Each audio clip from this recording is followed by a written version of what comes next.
वाले जो लोग हैं उनकी पुस्तकें पढ़ी। फिर बाद में मुझे एक अनुमान ऐसा आया कि क्यों ना हम एक स्वतंत्र एक अपना एक शब्दकोश बनाएं जो भारतीय मूल से अंग्रेज़ी और विदेशी शब्दों को जोड़ने का काम करे। तो शुरुआत में मैंने ए से शुरू किया और ए से लेकर जेड तक सभी शब्दों को मैंने जब संकलित किया तो लगभग 1,88,000 शब्द एकत्रित हो गए। लेकिन वो शब्द कैसे हैं? वह स्वतंत्र शब्द नहीं है, वह धातु मूल है। संस्कृत में इसे धातु पाठ कहा जाता है, रूट वर्ड्स जिसे कहते हैं अंग्रेजी में। उन धातुओं से ही यह शब्द बने हैं। जैसे पत शब्द है, पत का अर्थ होता है गिरना, नीचे गिरना। तो जैसे पतन शब्द उससे बना है। अब पत से पत्ता भी बना है। अब उस पत धातु से कई सारे शब्द बने हैं। अब अंग्रेजी में विजडम शब्द ले लीजिए, उस विजडम शब्द का जो मूल धातु बताया जाएगा वो स्टार WEID डैश इस तरह से वो लिखते हैं। उसे वो क्या कहते हैं? उसे वो कहते हैं PIE रूट, अर्थात प्रोटो इंडो यूरोपियन रूट। अब ये प्रोटो इंडो यूरोपियन रूट क्या है? तो प्रोटो इंडो यूरोपियन रूट उनकी जो है उनका जो हिस्टोरिकल लिंग्विस्टिक्स है उसमें दिया गया जो है यह उसके बारे में बताया गया है। तो हम देखते हैं कि इसकी जो हिस्टोरिसिटी है, इसकी जो ऐतिहासिकता है, उस पर हम यदि देखें तो वह सारे शब्द हमको कहीं ना कहीं भारतीय मूल से जुड़े हुए मिलेंगे। ऐसे कुछ शब्द जैसे मैं आपको बताना चाहूँगा कि BOO के बुक शब्द ले लीजिए।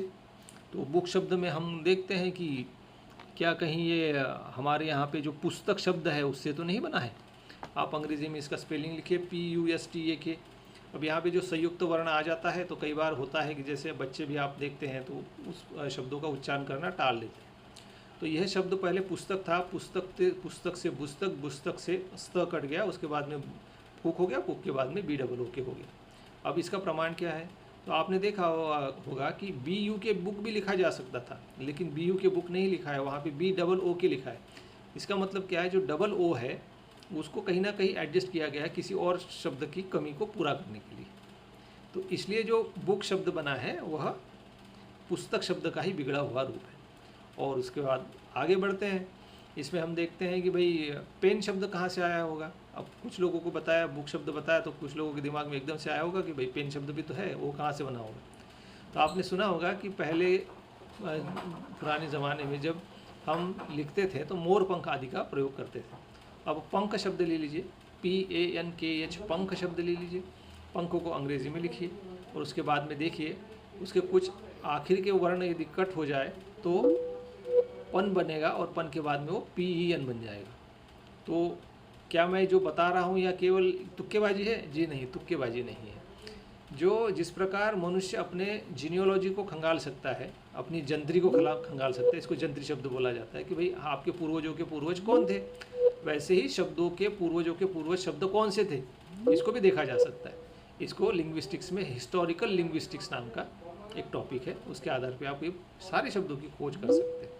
तो आज के इस विज्ञान दिवस के उपलक्ष्य में आप सबसे यह विषय पर चर्चा करने के संदर्भ में मैं आपको बताना चाहूँगा कि पहले आपने 8वीं 9वीं 10वीं कक्षा में किसी भी विषय का परिचय जब होता है तो हमें यह बताया जाता था कि यह शब्द अंग्रेज़ी का कोई भी शब्द फ्रेंच की शब्दावली से आया है, लैटिन की शब्दावली से आया है या फिर जर्मन की शब्दावली से आया है। और वह जो शब्द होते थे वो इटैलिक तिरछे फॉन्ट में लिखे रहते थे, लेकिन हमें कोई बताता नहीं था कि यह शब्द बने कैसे, और ख़ास करके इन शब्दों पर कोई प्रश्न नहीं आता था। इसलिए क्या हो गया कि हमने उन पर ध्यान ही नहीं दिया। तो कई सारे विषयों की जब शुरुआत होती है तो उसकी शुरुआत में ही उन शब्दों के परिचय के बारे में हमें ऐसा शुरू से ही सिखाया गया कि अंग्रेज़ी के सारे शब्द फ्रेंच, जर्मन, लैटिन आदि से आए। लेकिन यदि इनकी जड़ में हम जाएँ, थोड़ा हम रिसर्च करें और पाणिनि धातु पाठ का आधार हम लें तो पाणिनि ने लगभग 2000 धातु बताई है। यह धातु एक ऐसी है, यह एक किसी क्रिया को दर्शाने वाली है और जो व्यक्ति जो काम करता है उसका वही नाम पड़ जाता है। जिस वस्तु से जो क्रिया की जाती है वही उस वस्तु का करने वाली क्रिया हो जाती है, इसलिए ER लगता है। जो ER है संस्कृत का जो कर धातु है, करना, कर, करना, करता, ये वही शब्द बन गए हैं। उसमें का सिर्फ अंग्रेजी में ER बच गया। तो ऐसे कई सारे जो है क्रियाएँ हैं जिसका पाणिनि ने अपने धातु पाठ में जिक्र किया है। वह धातु पाठ के आधार पर शब्द बने हैं, संस्कृत के भी बने हैं और विदेशी भाषाओं के भी बने हैं।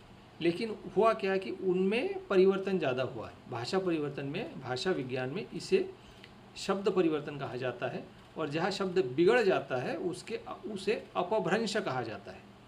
अपभ्रंश, अप मतलब बुरा, भ्रंश पूरी तरह से बिगड़ गया।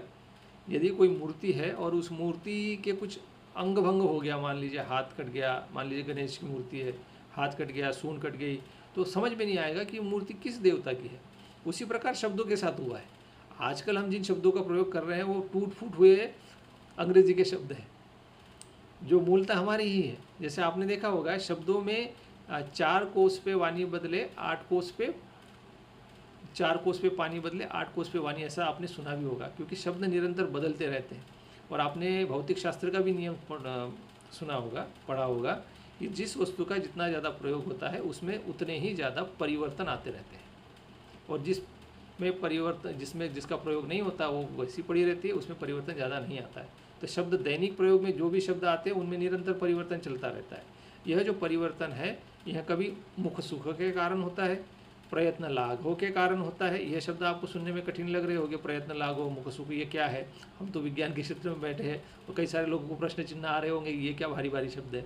तो ये सरल शब्द है। लाघव मतलब हल्का, मतलब जो मुख सुख मतलब मुख को जो सुख दे वह शब्द।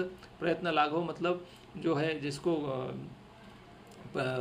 उच्चारण करने में ज़्यादा कष्ट नहीं लगता है।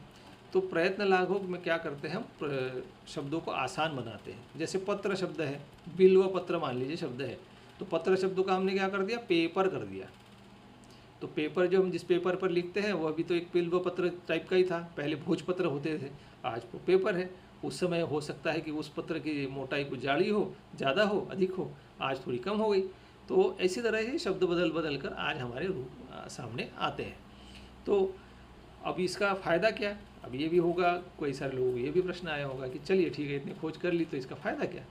तो इसका फ़ायदा ऐसा है कि शब्दों की मूल जड़ तक हम जब जाते हैं तो उसकी विशेषताओं को समझते हैं। साथ ही इससे फ़ायदा ये है कि जो अंग्रेज़ी की ग्रामेटिकल जो रचना है, जो व्याकरणिक संरचना है, उसमें कई सारे प्रश्न विद्यार्थियों को आते हैं। जैसे आई के सामने एम लिखते हैं लेकिन उई के सामने नहीं लिखते। तो आई के सामने एम क्यों लिखते हैं? क्योंकि अहम अस्थि शब्द है, अहम शब्द है, अहम अलग हो गया, आई बच गया उसका, और ए एम अलग हो गया, उससे आई एम लिखा हुआ, इसलिए उई के सामने नहीं लगेगा। तो उई क्यों कहाँ से आया? तो जो वयम शब्द है, वयम से ही उई शब्द बन गया। अब फिर प्रश्न आता है कि वाई वो यू शब्द कैसे बना? तो THOU दाऊ शब्द है। तो दाऊ शब्द मूल रूप से कहाँ से आया? तो आपके यहाँ आपने सुना होगा कि